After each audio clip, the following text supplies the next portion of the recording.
Today we will learn properties of subtraction.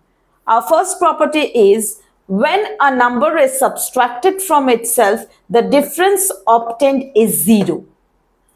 So for example, 239 minus 239. The difference is 0 because we subtract the given number from the given number itself. So we get the answer 0. Let's take another example. 1499 minus 1499. We get the answer 0. So when a number is subtracted from itself, the difference obtained is 0. Let's move to the next property.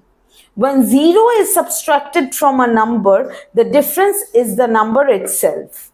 So for example, when we subtract 2005 minus 0, we get the number itself, 2005. Let's take another example.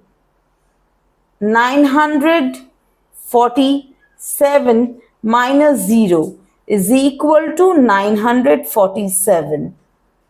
So when 0 is subtracted from a number, the difference is the number itself. Thanks for watching the video. Please like, share, subscribe Math Only Math for more videos. Thank you.